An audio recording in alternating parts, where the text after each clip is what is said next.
Recording progress. Okay, so welcome everyone to the Radiant Torah with insights from Rebbe Nachman of Breslov. And today we're going to be discussing Parshat Shoftim. And I want to thank Dr. Eleanor Gudis for sponsoring these weekly classes. And may it be a schus for her for many, many brachas and everything good from the Torah. And also today is Eleanor's birthday, her Jewish birthday. So we want to say happy birthday, Eleonora. Okay, so we're going to begin with Parshat Shoftim. And this parsha is a parsha that has a very famous quote in it. Tzedek, tzedek, tirdof. And that is justice, justice shall you pursue. And that is the general theme of the parsha.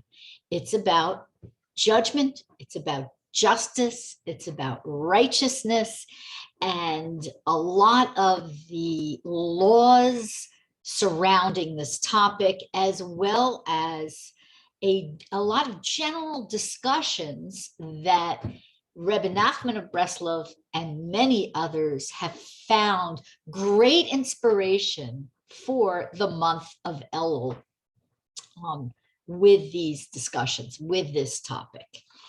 And I think I'm going to ask Moish to come blow the shofar for us now. Hold on one moment. Okay, here, I want to get you on the video, okay? Okay. All right, hold on 1 second. Okay. On the video? Yeah, you're on. Okay. Hello, everybody.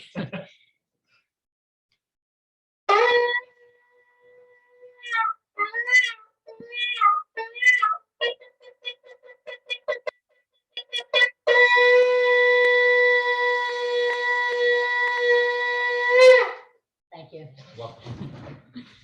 Okay, so just so you know, we have a custom. I think it's almost a universal custom to blow the shofar every day in Elul to awaken within us this awe so that we start to get ready for Rosh Hashanah and Yom Kippur. And if you are looking to fulfill any special requirement, I mean, it isn't necessarily a halacha to hear the shofar in Elul, it is on Rosh Hashanah. But if you're looking to fulfill that, I'm not sure that the over Zoom counts, but I thought everybody would enjoy hearing. Okay. So I mentioned this topic of justice, and the parsha begins with this idea of Shoftim v'shitrim titen lecha. Okay, judges and police officers, you should appoint over yourself, really appoint over your cities. Why? So the parsha tells us, the Torah tells us that you may live. Okay, so the Torah is telling us that we need judges, we need a court system, we need a sense of justice, and we need police officers whose job it is to make sure that anybody who's really going off the rails is caught and stopped. And I can't think of a more timely parsha than for what's going on in America. And I want to really let you know that this isn't just for us, for the Jewish people. Every single nation should have a system of courts. This is part of the Noahide laws, a system of laws, a system of judgment and judges, and a system of consequences. Okay, and what those are, we're probably not going to cover in too much depth today. But the idea is that these external things are very important because they keep us safe and they prevent people from being taken advantage of. And if somebody is taken advantage of in any way, okay, or harmed in any way, there can be reparations. And the Talmud has discussion after discussion after discussion about what these reparations might be.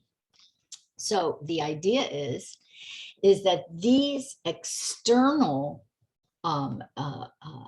things, such as a judge and a court and a police, are expressions of Hashem's desire that the world has a sense of order and a sense of fairness. Now, we know that true fairness really only comes from up above. So that's why you'll see somebody sometimes will commit a crime and get away with it. Okay, we see this with politicians all the time, but that's what we see. So what meaning does this have for us just as people? Just as human beings who are not going to have run-ins with the law, hopefully, and hopefully we'll never have to go to court. Okay, so the idea goes as follows. The first point I want to bring out is actually not from Rebbe Nachman, it's from the Kli Chemda, and it says like this. This is a lesson to us that when a group of Jews gets together and appoints a rabbi, whether for their shul or it gets together and approves of a dayan, a posek, something like this. These people who do the appointing have to not hold that over the rabbi's head, okay? Their job isn't to tell the rabbi what the law is, what halacha is, how to apply it. Their job is to choose the best person for that position and then abide by what the rabbi decides. Okay. And we see this all the time, that there are problems with this because people appoint a rav, a rabbi, the head of a Jewish institution, and then they want to impose their interpretations of halacha and Torah on them. Okay, so this is something to keep in mind. It's also on a personal level. Okay, on a personal level, if you have for yourself a rav, somebody that you go to with questions and so on, don't tell them how to interpret the Torah. Okay, and this is very hard for us because today we know a lot more, that especially women today know a lot more than women knew about the ins and outs of halakha and Torah 50 years ago. So we have to remain humble and say, my job's done, I did the appointed, and set back. Now, Rebbe Nachman also gives us a lot of insights and psychospiritual concepts that we can dig deeply into with this parsha. So first, I want to share with you this an incredible teaching from Likutei Moharan 15. And I want to tell you, this lesson changed my life many, many years ago. This was the first lesson that I truly applied and saw a dramatic change in my life. And this lesson is about taking our awe and fear and respect and elevating it to Hashem. What do I mean? It means that the reason we have judges on earth and the reason we have policemen and jails and courts and the IRS probably is mixed in there somewhere is because there has to be, as part of our functioning as human beings, as mensches, there has to be an element of fear and awe. We can't just have love. All you need is love is really not true. We've got to have both. As the Baal HaTanya says, these are the two wings of the dove. And if we want to be lifted up and elevated and grow spiritually, we have to have a balance of both. And in this lesson, in a nutshell, because it's an in-depth lesson, but in a nutshell, the idea is to understand that ultimately what we fear, whether it's a phobia, whether it is a judge or a police, whether it's the IRS, whether it's a relative, whether it's a robber, the dark, planes, air flying, whatever it is, if we have an active fear, that fear is signaling to us that we need to lift it up and elevate that fear back to its source. Rebbe Nachman tells us that that is what we call a fallen fear. And the lesson goes through with how to do this and so on. But in general, this idea is any external fear we have is something that should be lifted up to Hashem so that we know the source of that fear. So how does judgment come into this? So Rebbe Nachman explains that if we want to begin the process, if we want to begin the process of elevating this fear, what we need to do is to judge something. Judge what? Judge ourselves. Evaluate ourselves in hitbodedut. To take the time to make a cheshbon hanefesh, a soul accounting, in which we leave everyone else out of it and we just look in the mirror. Now, this is a daunting prospect, but it is something that Breslovers do every day, or as much as possible every day. And not just Breslovers. You should know that there are many, many groups of sincere Jews who do this every day. Because this self-evaluation, this looking in the mirror, what we're doing is we are assessing where we need to hold off on something and also where we need to grow. We are acting as our own judges and juries, and we're doing it. We can do it out loud in front of Hashem and hitbodedut. You could do it less effectively silently, but you know, you could write it down, but really the best way, says Rebbe Nachman, is in hitbodedut. And once we engage in this process of righteous judgment, which honestly is what everybody's doing in Elul right now, we are all taking at least a few minutes a day to evaluate ourselves and think about where we want to be next year, what we want to do next year. And when we do this, and we do this with honesty, and we do this with integrity, what happens is the other fears start to fall away. We start to lose fear of anything except Hashem. Yiras Hashem, fear of Hashem, really, I like to translate as an awesome fear or a fearsome awe, because really what it is, okay, is a recognition that everything comes from Hashem. Really what it is a recognition of Hashem's greatness. He created everything. He sustains everything. He surrounds everything. He fills everything. Everything is Hashem, yet through his absolute loving kindness and compassion, he pulls back a little bit and allows us to experience what? Bechira, free will, free choice, autonomy. So when we take the time to evaluate ourselves, to be our own judge, and we share this hopefully with Hashem privately in a conversation, nobody else has to know about it, okay? When we do this and we hear ourselves working through it, we are able to shed a lot of the detritus, all that stuff that's just sort of clinging to us that we want to get rid of.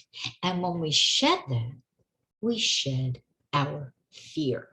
Now, I mentioned very briefly that this lesson had a profound effect on me, and I just want to just not go into too much detail, but just tell you that I had a phobia that was crippling my life.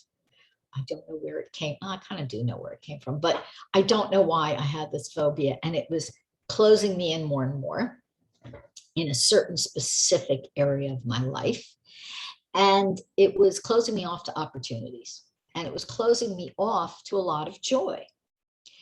And as I went through this lesson, and I went through it, and I talked about it with Hashem every day, as Rebbe Nachman recommends, talk to Hashem about whatever you're learning. That's prayer. Pray to Hashem about whatever you're learning. And I said, please, I want to understand this. I want to make this real for me. That phobia disappeared. And Baruch Hashem, it never came back. And I want you to know that I had it for over 20 years. Okay. So I'm telling you this because I want to share with you that this is real life stuff. It's not pie in the sky. It's not an intellectual process. It's not something spiritual woo-woo that only certain people can access. We can all go through these processes with Rebbe Nachman's lessons. And his insights can help us free ourselves to be even more autonomous so that nothing's controlling us except ourselves. Okay. So I'm going to continue with more. Okay, more of these on justice and judgment and righteousness. Okay.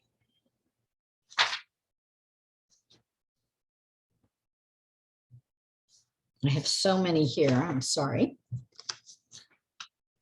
Okay, so the other idea with this justice and this judgment and this idea of policemen and this idea of judges is the kind of evaluation that should occur in general.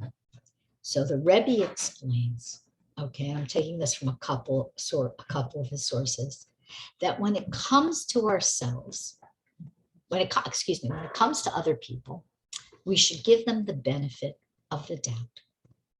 And when it comes to ourselves, what should we do? We should also, in a way, give ourselves the benefit of the doubt. We should look for the good in others, which seems very obvious, but we should even look for the good in ourselves. How does that jibe with this whole concept of evaluating yourself and looking at your flaws and correcting them? Because it jibes with that, because if we have a firm foundation of belief in the absolute connection of self to Hashem, then we're able to go and do the tshuva we need with humility, because we know it's not going to destroy us. We know that we're able to really look in the mirror and face our flaws, and we're not going to crumble. We're not going to fall apart. Now, for perfectionists, and there aren't many women who have this whole perfection thing going. I think I used to a little bit. For a perfectionist, if something that they're involved in has a flaw, the first thing a perfectionist thinks is either that's no good, or whoever was involved in it is no good, or else they think, I'm bad, I'm wrong, I did it and I failed. And you know, that comes from a point in which we lack emunah, because we are obligated to have faith in Hashem and to trust in Hashem to the extent that we believe that we do the best we can, and then the outcome is up to Hashem. Hold on one moment, please.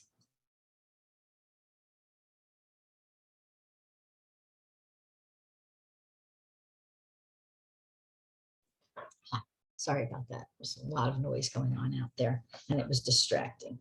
Okay. So this is something that we all have to think about. If you're a perfectionist and a project or a cake or a dinner party or you're davening, okay, whatever it may be, is less than 99.9% and you feel badly about it, the secret is get over it. Get over it. Move on. Try again. Because our job as Jews is to do, and Hashem's job is to determine what our outcome will be. It's very simple. And if we're judging ourselves with a heavy hand in these instances, it's going to destroy us. It's going to destroy us. We're going to be depressed. We're going to feel bad about ourselves. We're going to feel badly about other people. And we're going to have a big black cloud hanging over our heads. Okay, a cloud of doom, which none of us needs in our lives. Okay, now, there's more on judgment. So Rebbe Nachman explains that this idea about, which I mentioned about appointing the rabbi and trusting in their judgment and letting them get on with their job, also has to do with the tzaddikim, okay? We have to have enough faith in the tzaddikim that we trust their judgment as well, that we believe that what they're giving over to us is good advice, and not only just good advice and we get intellectually excited about it and then we go home and forget about it, but good advice that we apply, good advice that we follow up on. Okay, and that's another point with the justice. Now, okay.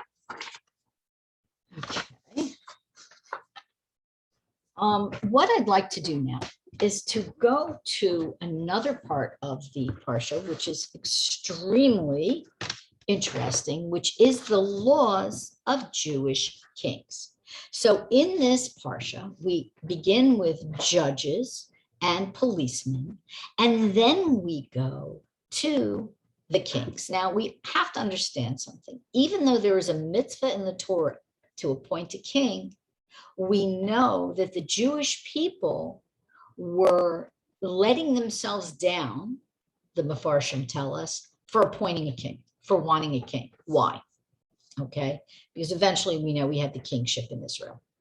So the idea is that we should have a king, but the king should not be like the kings of the other nations. And the fatal flaw in this whole kingship process for when the first kings were appointed was the Jews wanted to be like the other nations. Okay. This is a lesson that we have to carry with us today.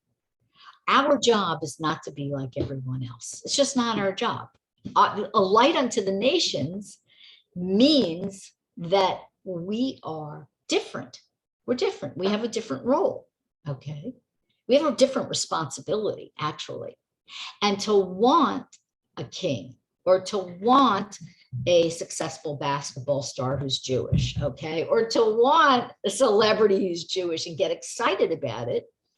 Not saying there's anything necessarily wrong with that in context, but the idea is that this shouldn't be what excites us. What excites us should be when a Jew believes in Hashem and is able to radiate that light into the world, okay?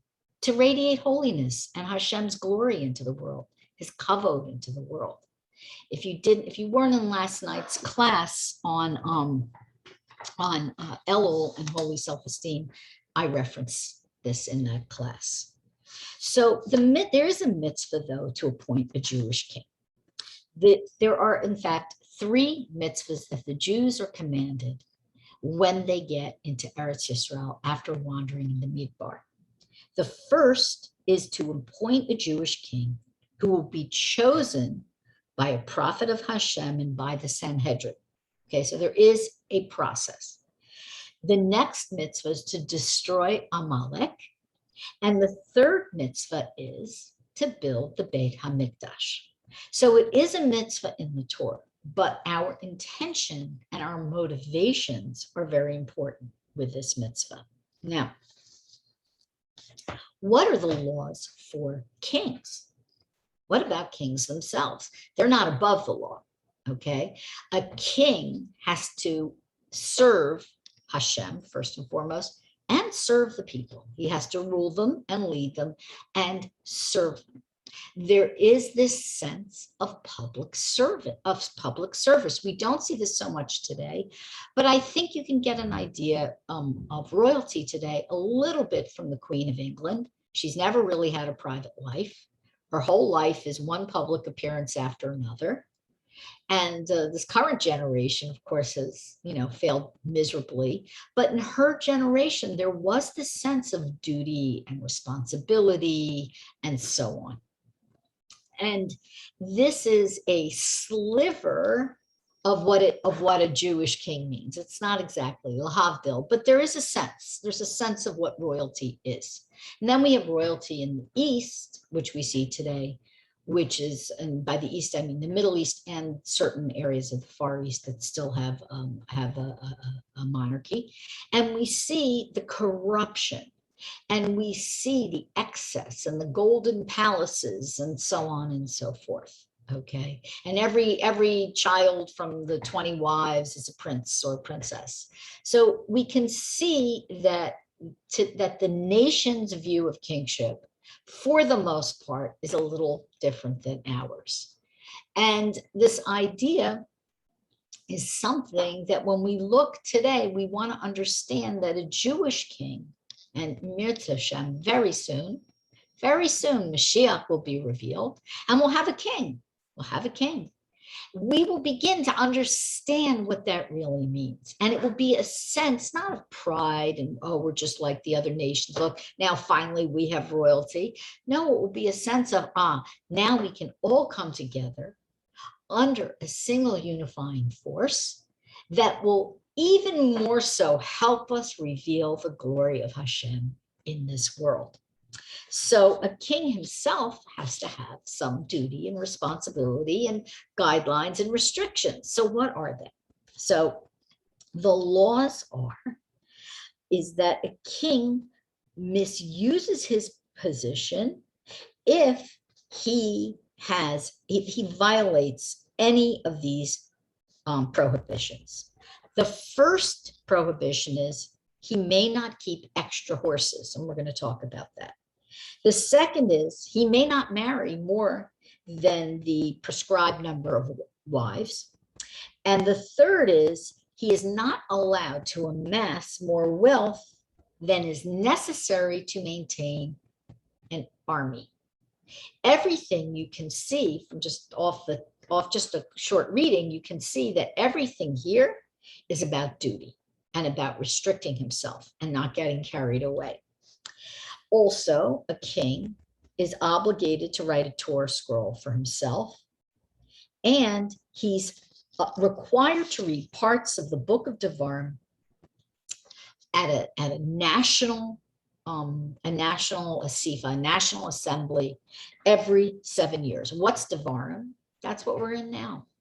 We're in Deuteronomy now. We're in Devarim now. Okay, we know that it's it's a kingly book of the Torah. Okay, so let's talk about this. So a king may not keep unnecessary horses. What does this mean? So the Midrash tells us that a Gentile king would keep extra horses for a parade. We see this today. I'm sure you've all seen at least pictures of the weddings of the English royalty and the horses and the parades and the feathers and the horses gear and so on and so forth. However, the Torah says a Jewish king is allowed to have horses for his chariot and horses for his army. Okay, why? So one of the reasons is that he avoids arrogance. Okay, because if you have a lot of horses in front of you with feathers and a lot of horses behind you with gold bridles and saddles and so on, it's very easy to believe your own PR. The hype is going to get to you because a king is human. Okay, side note, Mashiachs also will be human. Okay, human, and humans are susceptible to arrogance. Okay, so a king has to be very careful. There's another reason too. The other reason that the Torah, that the Talmud actually says, is that at the time when the kings were in power, horse breeding mainly took place in Mitzrayim, in Egypt. And the horses were exported to other countries. And a Jew, there is a halacha, a Jew is not allowed to live in Egypt. Now we know that there's a Jewish community who lived in Egypt and left and so on. That's a whole other topic. But a Jew is not allowed. It's a commandment. We're not allowed to live in Egypt. Okay, it's the place of our utmost degradation and slavery. Okay, So if the horses that are so fine from Egypt are bred there, a Jewish ruler who is allowed to have as many horses as he wants might cause his ministers and his servants to end up moving to Egypt to keep a steady supply of horses coming. Okay. So therefore, the horses, this is a halacha, are kept to the minimum. All right. Now, Rebbe Nachman explains something really interesting about this too. Rebbe Nachman says that horses represent the imagination. And horses have to be reined in the same way our negative imagination, not the positive imagination, but the negative imagination needs to be reined in. Examples, what is that? Okay, so what is the imagination? The medama, which is the negative type of imagination that Rebbe Nachman is speaking about, can often be a confusion of thoughts and feelings and desires, and it can be fantasies, okay? And anything that leads us with our thoughts and our feelings away from Hashem, away from Torah, away from Jewish life. All of this is considered negative imagination. Rebbe Nachman also gives us another angle on negative imagination. And that is on the negative imagination of interpersonal relationships, where a person presumes something negative about someone else. And Rebbe Nachman says that most people at some point in their lives are going to lie in bed at night. That's his language, not mine. And go over in their heads over and over again how their friend, who was their friend, is planning to harm them or who has harmed them, and what that friend's motivations were. Maybe they said something, or maybe they did something that the person doesn't understand and it hurts them. And this negative imagination can take on a life of its own, so that a person can toss and turn all night, stewing and eating themselves up over what they think the other person said and did, and attribute negative motivations to that. Okay, now this is not unusual. So if you've experienced that, join the club. But the Rebbe tells us we need to eradicate this. These are wild horses, these kinds of thoughts. They break through the reins, they spit out their bits, they toss off their saddles, and they won't let a person control them. Okay, so a king especially must never ever make false assumptions about people, because a king holds life and death in his hand, in a sense, as Hashem's representative. And also, a king has a tremendous amount of power and can steer off in the wrong direction if he lets the wild horses of his mind and heart get out of control. That's how wars are started. Okay, that's how purges happen. Look at the Soviet Union. Okay, we can call tsars kings for these purposes, and we can call the communists the Politburo kings for these purposes. So this idea is to keep a tight hold on our horses, and a king should keep a tight hold on his. Now, the next point, okay. And then also Shlomo HaMelech, King Solomon, actually violated this, but we'll talk about that. A king may not marry more than the prescribed number of wives. By the way, I hear somebody isn't muted, so I would appreciate it that if you aren't muted, you would mute yourself. So we know that for a while in Jewish life, men could have two wives, okay, as long as they weren't sisters, and there were other things that they shouldn't have, mothers and daughters and so on. But certainly among Ashkenazim, And then more recently, among most Sephardim all over the world, one wife is the rule. Okay, today a man can't have more than one wife. But a king in the olden days used to be able to have a Jewish king, 18 wives, which is a lot. Okay, when you think about it, that's, oh my goodness, that's so many wives. Okay, that's a very challenging prospect.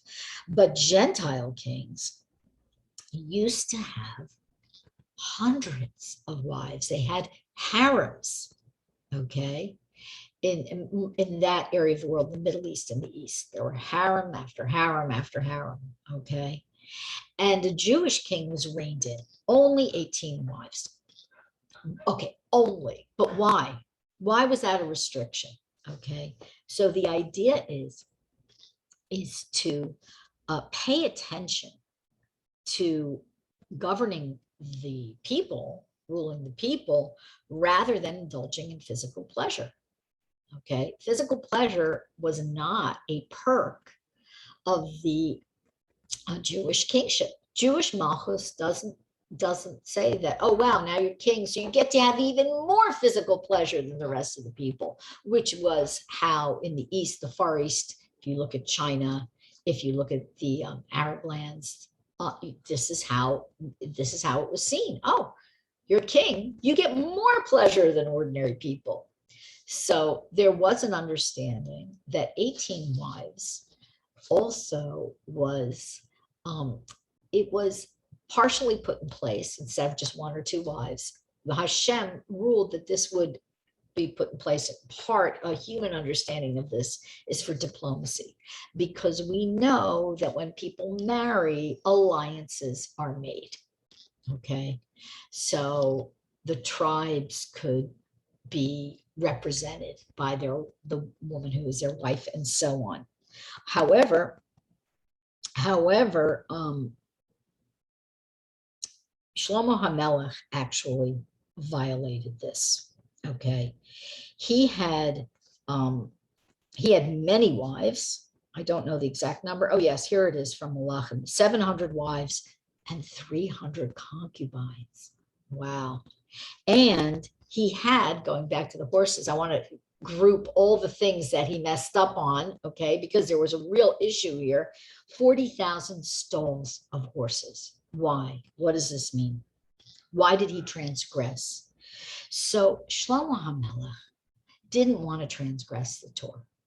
He felt that he had the inner strength, the inner purity, and the inner selflessness, okay, to be able to serve Hashem and still have all these horses, wives, etc., viewed as excess. After all, he was the wisest man who ever lived, okay? And with his wisdom, this was what he intuited. Yet Hashem told him that he was wrong. As a matter of fact, the Talmud links the future destruction of the Beis Hamikdash to this faculty of having his own reasoning for violating what was a command from Hashem. So I want to explain that. Shlomo HaMelech, okay, had, I want to find the, okay, Shlomo HaMelech married Paro's daughter, okay, Pharaoh's daughter, okay, and Hashem was not happy about this. So Shlomo HaMelech delayed his marriage to her until the completion of the construction of the Beis Hamikdash, of the Holy Temple in Jerusalem. And the night of the Holy Temple, of the Beis Hamikdash, of its inauguration, that's when King Solomon, the wisest man who ever lived, said, oh, what a great idea. I'll also make that my wedding night. Okay. So he said to himself, I have to wait until the Beis Hamikdash is completed, and then I'm going to get married and have a party. And the Midrash tells us that Shlomo HaMelech's wedding celebration eclipsed in grandeur and joy the celebration of the inauguration of the Holy Temple. This is what the Midrash tells us. So Hashem decided then and there to eventually destroy the Beis HaMikdash because of his anger and wrath at this party eclipsing the creation of a dwelling place for the Shekhinah on earth. Can you imagine? This is the wisest man who ever lived, a very great king, a very, very special king, someone who we look up to. We read Koheles and we read Mishli and we read everything from Shlomo HaMelech and base our wisdom on it, yet he erred. Just as Moshe erred previously, okay? Because our tzaddikim and our kings are human. They still have flaws. They may be very great and very grand and very holy, but they still have flaws. So going back to what we were saying before, if you find out you have a flaw, don't let it destroy you, because we all do. Okay, now, the next third prohibition, which I mentioned, was the king may not amass wealth. Why? So a king is allowed to have as much gold and silver as necessary to defend the country and to benefit the country, okay? And that takes a lot of money. But that is money to be dispersed by him. It is not his own personal wealth. This is where the Jewish kings, including Shlomo HaMelech, part ways with the Gentile kings. Even Queen Elizabeth, who we were talking about, even the Queen of England, she has tremendous personal wealth. I think she's the richest woman in the world. Okay, and it's personal, it's hers. Okay, this is not what a Jewish king does. A Jewish king wisely understands that all the money he has access to, all the wealth he has access to is for the good of his people. Now, how does that compare to us? Does that mean all the money we have is for the good of everyone else, for the good of the Jewish people? Believe it or not, yes. However, as regular citizens and non-kings, our obligation is to give 10 to 20% of what we accumulate, our income, away to others, to redistribute it. But Hashem, in his wisdom, understands that we're not going to be able to selflessly live on air, and he doesn't want us to. So we get to keep the rest, okay? The rest is ours. We don't have the same strict rules that a king of Israel has. Okay, now,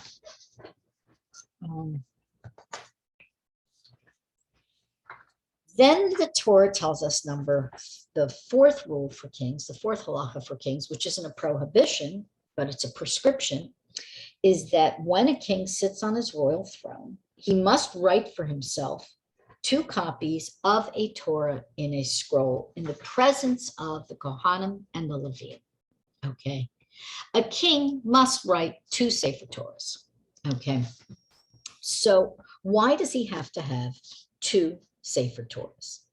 So one is that he is obligated to carry with himself a Sefer Torah at all times. How is this done? So some say it was a very small one, okay? And some say that it meant that, that he had it at hand at all times, okay? However, the Midrash tells us that he would actually have a miniature Sefer Torah, and it would be somehow wrapped or tied to their arm, and it would accompany them everywhere, okay? In the palace, whether they were riding outdoors in a procession, sitting in judgment, or going to war. A king was required to constantly have Torah on his mind, constantly, and to always be able to refer to the Torah, Okay. This is quite an amazing concept. When you see the amount of responsibility a king had, there was no free time. There really wasn't.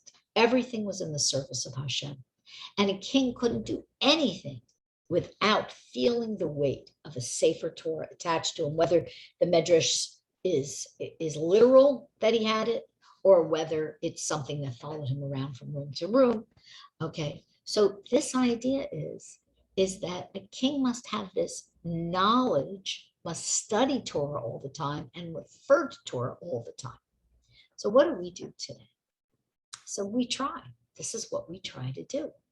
A Jewish man is required, or is strongly recommended, to have Torah verses memorized so that when he walks down the street, if he sees something that's going to pull his mind in a negative direction, he can just say these verses over and over again and keep his mind on Torah.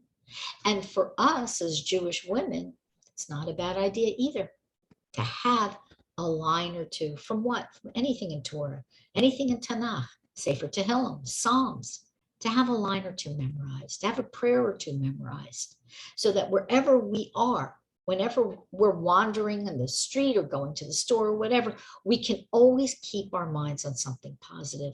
And really, what does it mean that we're always connected to Torah? It means that we're reminding ourselves we're always connected to Hashem, because the Torah comes from Hashem.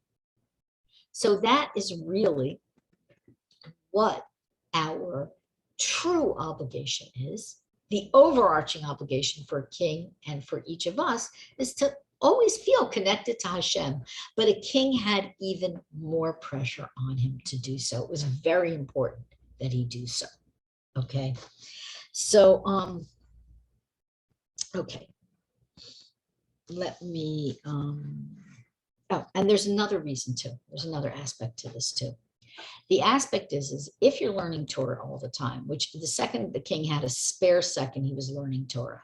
And if you feel the weight of Torah on you all the time, you are remembering Hashem, you're remembering what I spoke about in the beginning, Yiras Hashem, to be in awe of Hashem, to really understand Hashem's greatness and to not forget about him for a minute. You know, there is sort of something that we all do in one way or another. Okay, depending on who we are. In one way or another, we all do this. And that is, we feel that there are times where Hashem is watching us or so on. And then we feel that we're times that we're off the hook, so to speak. And most people have elements of that off the hook time in their life, because otherwise it feels to them like pressure. So why does it feel like pressure? Because they have the fear thing going, the Yiras Hashem. If it feels like pressure that Hashem can always see what you're doing, okay, and he can always hear everything you're doing, if that feels like a negative pressure, it's time to strengthen the ahava, the love, the ahava, okay? It's time to strengthen the love of Hashem. Remember what I mentioned about the Baal HaTanya. There are two wings that lift the dove, okay? And we have to have both. We have to have that awe, and we have to have that love. And when we have that love, those times in which we're less than perfect, which for most of us is the majority of the time, because who's perfect most of the time? When we feel that love coming from Hashem, we can be compassionate with ourselves too. And we can say, this is where I'm holding right now. And we can create an endpoint for us, a goal. I shouldn't say an endpoint, because we're always going on and on and on, but a goal. Okay, so this is where I am now. Tomorrow I might be here. The next day I might be here. This is where I am now. You know, the most comments I got from the previous year was on this concept of Rebbe Nachman saying, you have to want to want. That's a question you have to ask yourself, okay? And I want to explain what that means in reference to this idea of Hashem is with us always. We're always carrying around a Sefer Torah. We can honestly say what we want. We can say it to ourselves privately. We don't have to tell anyone. And we can say it to Hashem. What do we want spiritually? So I want to grow spiritually, but I don't want to make too much of an effort. I want to grow spiritually, but I don't want to give up this or that. I want to grow spiritually, but don't want to take on this or that. Okay, you're honest. What does Rebbe Nachman say? He says, okay, you don't want to do that right now. You can't even foresee that. But do you want to want? Do you have an inkling of a desire that you'd like to get to the place where the true desire comes out? Okay. I think that's so beautiful. And I got several texts about this. I was stunned that this particular teaching of Rebbe Nachman's could provoke so much thought and concern and questions.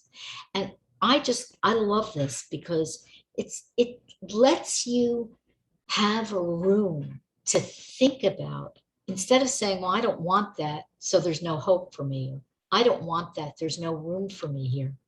But to say, but maybe I could want to want that. Maybe I could get to the point where I could look at someone else doing something, living a life that is meaningful in some way and connecting to Judaism in a way that maybe I don't connect to. And I can say to myself, but maybe one day I could connect to it. Maybe I can even think about it. Okay. We have to give ourselves permission to imagine what we view as impossible. We have to give ourselves permission, because if we don't, we can't grow. If we say, I don't want that, that's the end. It's over. If we say, I don't want that, but I want to want that, or I want to begin thinking about that, or I don't know if I want to want that, but maybe I want to want that, we're going to get where we need to get. Every single one of us has a potential for tremendous personal growth. And we just may not believe that we have it. And we may think we don't want it. But Rebbe Nachman tells us we can want to want it. Okay, I'm going to continue. How much time do we have? Not so much time. Okay. So we discussed the Sefer Torah. Oh, and okay. One second. I have so much here and I want to get through it. And I don't think I'm going to get through it all once more. Okay. So now I'm going to talk about some of the prohibitions that this parsha says that we've learned before, but I want to talk about them from the perspective of this parsha. And these are the ideas that the Jewish people may not hire fortune tellers, astrologers, soothsayers, look for omens, look for signs. Why? Okay. So this parsha says that the root of these prohibitions, all we have to do to find it is to look at the nations. So for example, the Canaanites had tremendously, really revolting practices. They passed children through the fire of Molech. Everybody's heard of that. And this either killed the children or burned them. And the Torah lists this first because it's the most evil thing to do. Your children are precious gifts. Who would put them through the fires of an idolatrous practice? Now, this was a real physical, literal practice. Today, we read from people from our tzaddikim today and our Ramban today about what Molech is today. What does it mean to put children through Molech today? You can imagine and you can think about it. We don't even have to go there. The other idea that we are specifically forbidden is to not use divining rods. And this is interesting because a lot of people don't know this halacha. As a matter of fact, I know people, and I've known people in the past who've used the divining rods to find water on land. It's very common, Okay, it's not considered any big deal. Yet this is actually forbidden to us. We're not allowed to do that. Okay. We're also not allowed to decide or to look into the future by interpreting omens and signs. We're not allowed to say, oh, if a black cat crosses your path, or you step on a sidewalk's crack, or you walk under a ladder, or a crow flew by on a Tuesday, or whatever it is. We can't do that. Why? Okay, we're going to continue. Then there's, and that's called menachesh, which is, you could hear the word nachash, the serpent in there. That's actually considered very evil. The next is kishu, which is black magic, very common in the ancient world. The next is something very strange. It's using magic to bring oneself close to reptiles or snakes, snake charmers. Okay, is it magic? I don't know that it's actual magic. I think they're just moving and the snakes are following the movement, but even that's forbidden. Okay, then there is necromancy, which is bringing up a dead person, like the occult, like what's it called, a seance, anything like this. This stuff's all forbidden. Now, for most of us, we can see obviously why it's gross and we wouldn't want to engage in any of that. But I want to point something out. Some of these things may be real. They may be real, but just like last week's parsha, when we spoke about false prophets who may make a prophecy, they may make a prophecy that's going to come true when we see it come true. It doesn't mean that the source is holy. We are not allowed to access all these black arts, these dark arts that are going to cast a shadow over our hearts and our connection to Hashem. We can only access Torah, prayer, getting advice from our tzaddikim, getting advice from our rabbanim, hikbodedut, where we're praying, but we're talking to Hashem in our own words about what's on our minds and in our hearts. Okay, that is what we as Jews, okay, are required to do. Now, I also want to say something important. Non-Jews also really are obligated to not engage in this stuff. It's not just for Jews. Everyone, Jew and non-Jew alike, should have courts and judges and systems of justice that are fair, okay, that aren't cruel, that are fair. And we should also, none of us should engage in any of the so-called magical arts, okay? So I had somebody ask me about astrology today. And the reason she asked me is because last night I spoke about the mazal of the zodiac sign of Elul, the Betula, Virgo, the Virgin. And I spoke about what the Betula means and what we can learn from this sign and so on. This is not a prediction. We don't use the mazalot for prediction. And I want to explain. What we have here is that the idea is the zodiac does have an effect on us. Shocking, but true.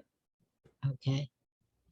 The mazalot, the signs, the way the stars are aligned and the way the planets are aligned affect everyone. I don't know why that's the case, but it's true. They affect us. As a matter of fact, the Talmud says, for example, somebody born under the sign of Mars, the red planet, might have a tendency to violence and so on and so forth. We have to be careful, okay? It's true, but they're not considered to be things that we are allowed to willy-nilly use as predictors, because we should be able to rise above that energy of the stars and planets. How? Through prayer. through carrying that Torah around with us, through referring to the Torah. What's the Torah? It's our guidebook from life. In the olden days, when I used to have a car, you had in your glove compartment your car manual. Okay, I admit I never used it, but you had it there. Okay, that's our manual. That's what we use to get around in life. It's our guidebook. Okay, so we are allowed to refer to anything in the Torah, hopefully with the advice and guidance of the tzaddikim and the rabbanim and so on, good mentors, but we're not allowed to refer to astrology, not when it comes to predictive abilities. However, if you want some insights into yourself and it's a topic that just appeals to you, there are one or two kosher books on the subject, but they're not, again, they're not fortune telling. We're not going to use them as predictors. So what does it mean, mazal and mazalot? So very quickly, mazal is just this energetic force that comes down. When we say mazal tov, we're saying good fortune should come down on you. Okay. And it really is linked to the stars and planets and their positions. We can talk about that another time. But I wanted to be clear because somebody asked me that this morning in reference to this whole thing. Okay, so I want to thank everyone for coming. And I want to thank Dr. Eleanor Gudis for sponsoring this year. Happy birthday again. And I want to ask before we go, if anyone has any questions or comments about this very interesting parsha. I'm sorry I didn't cover everything I intended once again. Okay, questions or comments? Hi, Rivka. This is Sarah. Hi, Sarah. Oh, I think there's an echo. That sounds very weird. Can you hear me? I can hear you just fine. Okay, good. It sounds very strange on my end. So I have a question. This is an amazing lesson. There's so many different facets to this lesson. And of course, you and I have spoken about the last section quite a bit about all those things. Mm-hmm. And what I've noticed, so for me at this point, two things. One, with the astrology, I never have used that necessarily for predictions, more just kind of insight and information into personality traits that I find to be somewhat informative, not to attach to them, but just to say, okay, here's just something to understand. And then how do I rise above it? And the other question is, sometimes I've just noticed I'm just very aware of my surroundings, and I've noticed certain synchronicities. So I'll be thinking of something or something will come to mind, then all of a sudden I'll see a lot of that and I'll notice things. And does that count as like magic, or is that just kind of observation? Okay. Like, hey, there's just certain things kind of happening. I know those are two questions. Yeah, it's fine. Separate. They're very good questions. So the first thing is that Jewish astrology, how we view the planets and the months and everything, is very different than non-Jewish astrology. So if you're reading a book, there is a legitimate book. There's actually two of them, I think. But Rabbi Matityahu Blazerson has a book called Above the Zodiac or Above the Stars, something like that. Yeah, I have that book. Right. Yeah. Okay, I think I recommended it to you. Yeah. So this, what this is it shows you certain tendencies, but the emphasis is on rising above it. You could also go to KabbalahOnline.org, which is actually a project of Chabad, and they have a lot on the months and the mazalot and what all this means. The idea is not necessarily to find something about it and then say, oh yes, that's me. The idea is to look at it if it interests you and see if there is a connection and see what you need to work on, because that's really the purpose of it, at least now. Okay. Yeah. Now, the non-Jewish astrology is calculated differently and corroborated differently and analyzed very differently than ours. And the problem is Not that they might not be right some of the time, they might be. The problem isn't whether they're right or wrong. The problem is the source. And the problem is if we make a determination, this is really, really important, okay, for everyone to hear this. If we make a determination that we're going to believe in that, and that is going to help us determine our choices or beliefs or anything like that, we are in a way casting off Hashem.